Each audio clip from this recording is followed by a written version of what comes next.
चालू हो गया।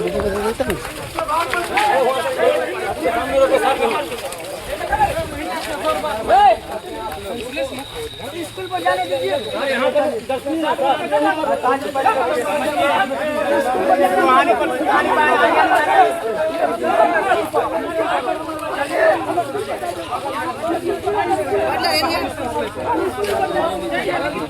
बस ये लोग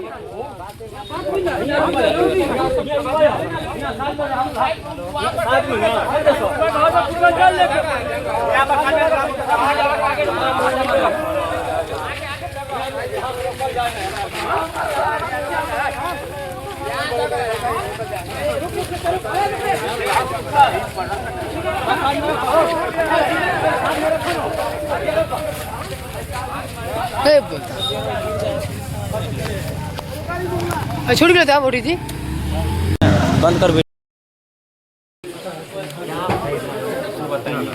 आखिर लोग मरता है अपने के लिए, कमाता चाहता है हमारा बाप को मुफ्त आग मिले, कफन मिले। एक दूसरे के यहाँ के बेचारा होकर तो नसीब खराब था, 10 दिन जितना दिन रहा वो दूसरे के यहाँ है। आखिर उसके साथ ये करिएगा क्या? उसको लास्ट में तो अपने जगह दीजिए, अपना भाई से बड़ी पहले बताए समझाए थे, लेकिन लोग वो समझ जाएगा। वो आप ही का बात का ठीक है, आक्रोश समझाते किसी का बात चाहता है कि नहीं किया है, लास्ट दफन ही करिए दिया है, तो इसलिए चाहता है। अरे तो कौन खरीदा? तो फिर पुलिस का भी रहे थे, हम जब आपकी मदद के लिए आपके पास थे, आप भी तो हमारी मदद के लिए हमारे पास दाह संस्कार भी करते हैं। आप समझदार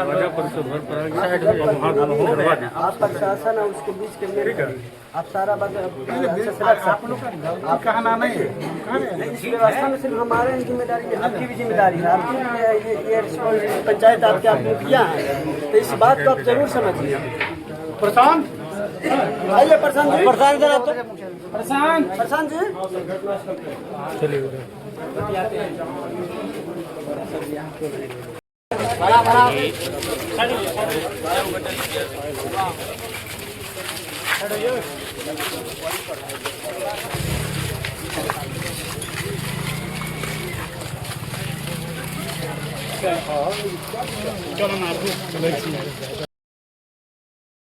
नमस्कार दोस्तों, मैं राहुल। अभी आप लोग देख रहे हैं सनस्टॉक जंक्शन, और अभी हम लोग जो है आप लोग के बीच एक बहुत ही दुखद खबर लेके आए हैं, जो कि कुछ दिन पहले मामला चल रहा था छोटू अपहरण कांड, जो अब अपहरण के बाद उसको जो है हत्या कर दिया जाता है। अब वो कांड हत्या में बदल जाता है।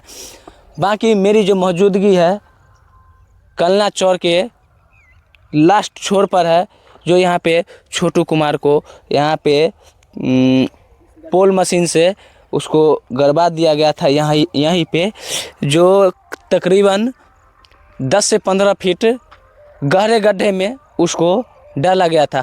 बाकी हम कैमरामैन से रिक्वेस्ट करना चाहेंगे कि प्लीज़ गड्ढा को दिखाइए कि कितना गहरा गड्ढा में उसको जो है रखा गया। और घटना का मतलब कुछ दिनों पहले एसटीआई जांच लगाया गया था। हमारे समस्तीपुर के कप्तान महोदय एसपी साहब भी आए थे जांच में कुछ दिनों पहले। और हमारे ये जो है जब बॉडी मिला, जब जो है सब मिला, तो सब को जो है जब इसमें से निकाला गया, उस वक्त हमारे मोहद्दीनगर थाना और विद्यापति थाना के मौजूदगी में निकाला गया।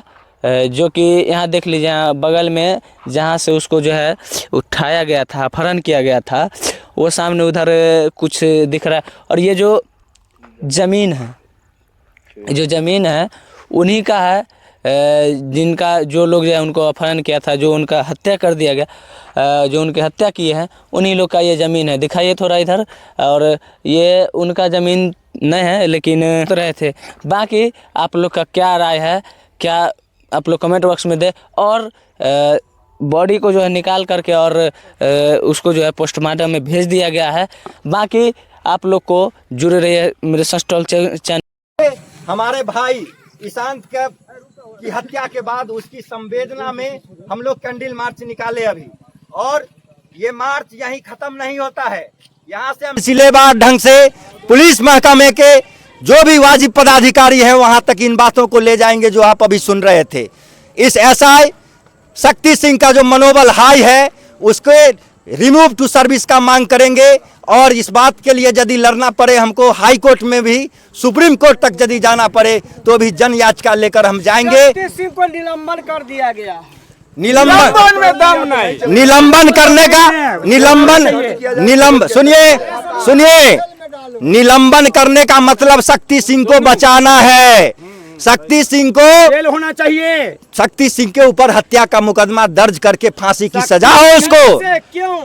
क्योंकि शक्ति सिंह सुनिए शक्ति सिंह ही साजिशकर्ता प्रतीत होता है। यदि आप पिछले घटनाक्रम को देखेंगे, ये ऑडियो वायरल की बात नहीं है, पहले दिन से शक्ति सिंह की गतिविधि पीड़ित परिवार को लेकर के सही नहीं था, न्याय उचित नहीं था, वो अपराधियों से मिला हुआ था। इसलिए ईशांत को न्याय मिले, इस बात के लिए हम यहाँ सड़क को तो गर्म करवे करेंगे, सदन को मजबूर करेंगे। वहां भी सवाल सदन में हमारे कल तक सो जाइएगा। नहीं, अभी मानसून सत्र में, अभी जो मानसून सत्र चलेगा पटना में, उस विधानसभा में इस बात को उठाएगा लाल झंडा का जो भी हमारा साथी है। क्योंकि मैं ऑल इंडिया स्टूडेंट फेडरेशन का स्टेट मेंबर हूं और जिला का प्रेसिडेंट हूं। ये हमारी नैतिक जवाबदेही है कि किसी छात्र के साथ यदि अन्याय होगा किसी कोने में तो हम मरते दम तक लड़ने वाले लोग हैं, भगत सिंह के रास्ते चलने वाले लोग हैं, झुकने डरने वाले नहीं हैं। इसमें संलिप्त यदि सम्राट चौधरी भी होंगे उनको भी जवाब देना पड़ेगा, चूंकि न्याय का राज है, यहाँ संविधान है। जी, 9वीं कक्षा के छात्र थे ईशांत, यही बंगराहा उत्क्रमित मध्य विद्यालय के 9वीं कक्षा के छात्र थे ईशांत। क्या ईशान छात्र के या छात्र नेता नहीं केवल राजनीति करेंगे या इस प्रकार की कभी भी घटना होगी तो सड़क पे आएंगे? बिल्कुल, राजनीति से अलग इस चीज को आप नहीं देख सकते हैं। राजनीति और कोई दुर्घटना अलग अलग चीज नहीं है। इस देश में हर चीज तय करता है राजनीति। इसलिए राजनीति में सहभागी जब तक छात्र नौजवानों का नहीं होगा, यही अराजकता फैलेगा। इसी तरह पुलिस तानाशाह बनेगी जब हम अपने अधिकारों को नहीं जानेंगे। इसलिए हमको संगठित रूप से इनके मतलब दमन के खिलाफ, पुलिसिया दमन के खिलाफ लड़ना होगा, जिसमें आप सभी लोगों का हमको सहयोग चाहिए और हम लोग अंतिम दम तक लड़ेंगे जब तक ईशांत को न्याय नहीं मिल जाता है। क्या लग रहा है जिस प्रकार से जैसे सरेंडर नहीं करता तो शव भी नहीं मिल पाता? नहीं मिलता, बिल्कुल नहीं, बिल्कुल नहीं मिल पाता। और यहाँ कैसे अपराधी को इतना मनोबल कहाँ से आता है? जब स्थानीय विधायक, सुशासन की सरकार है, जब डबल इंजन की सरकार है, नहीं, बिहार में 90 के बाद सबसे ये सब सरकार निकम्मा बैठा है, ये सब निकम्मा। देश में कहीं भी घटना घटता है सब निकम्मा, सब सुनिए क्रिमिनल और मर्डर करने। सुनिए रघुवीर भाई सुनिए ना, देश में कहीं भी घटना घटता है तो उसमें प्रतिक्रिया उप मुख्यमंत्री का आता है, जो हमारे स्थानीय विधायक हैं। लेकिन इस केस में क्या प्रतिक्रिया आया हमारे स्थानीय विधायक का? आप कामाख्या में थे, आए तो आप न्यूज़ चलाए कि विजय बाबू आए मिलने के लिए, वो नहीं आए थे, उनसे मिलने के लिए जबरदस्ती हम लोग गए थे, बगल में आए थे। जी, यहाँ आना उन्होंने उचित नहीं समझा और अभी तक संवेदना के 2 बोल भी वो नहीं बोले हैं, जो कि मैं समझता हूं कि निंदनीय है ये। और मैं अपने विधायक से, स्थानीय विधायक से भी ये मांग करूंगा आज के प्रतिरोध मार्च के माध्यम से कि वो इस मसले पर चुप्पी तोड़ें और इसमें हस्तक्षेप करते हुए पीड़ित परिवार को न्याय दिलाएं। क्या कैंडल मार्च यहीं तक रह जाएगा या नहीं, चलेगी? ये तो मैं बोल रहा हूँ कि ये अभी शुरुआत है और सिलसिलेवार ढंग से हम इसको अंतिम दम तक लड़ेंगे। कब तक? जब तक फांसी नहीं मिल जाता है ईशांत के हत्यारों को, तब तक हम लड़ेंगे। पुलिस कितने लोगों को उठाई है पता है? पुलिस का तो अभी मतलब इंक्वायरी चल ही रहा है और उसमें हमको लगता है कि दखल अंदाज करना सही बात है नहीं। आपका क्या नाम हुआ? मेरा नाम दीपक कुमार धीरज। कहाँ से हैं? मैं सिमरी घर है हमारा, मैं ऑल इंडिया स्टूडेंट फेडरेशन का डिस्ट्रिक्ट प्रेसिडेंट हूँ। डिस्ट्रिक्ट प्रेसिडेंट जी। जहाँ भी इस प्रकार की बात होती है आप वहाँ पर जाते हैं? बिल्कुल। तो क्या और मांग हमारा कर रहे हैं? क्या लग रहा है आपको? क्या प्रशासन से और क्या स्थानीय प्रशासन से, क्या जिला प्रशासन से, क्या राज्य प्रशासन से, क्या राज्य कमेटी के मेंबर से आपको सहयोग मिलेगा? बिल्कुल, देखिए सहयोग मिले और नहीं मिले, यदि हमारे लड़ाई में दम होगा तो उनको सहयोग देना होगा। नहीं तो आप सोचिए, जब सम्राट चौधरी तक मैनेज थे तो क्या उसको आ गया होगा, कौन सा ताकत था जो उसको दबा दिया और सरेंडर करना पड़ गया? तो संघर्ष में ताकत होता है। हम यदि 24 तारीख को सम्राट चौधरी से मिलने की बात की जा रही थी, हो सकता है मिले होंगे, लेकिन बावजूद उसके उनका बात नहीं बना और उनको सरेंडर करना पड़ा और वो भूत के तरह बकना पड़ा। पूरा कहानी परत दर परत खुल गया है, सब आप लोगों के सामने आएगा ही।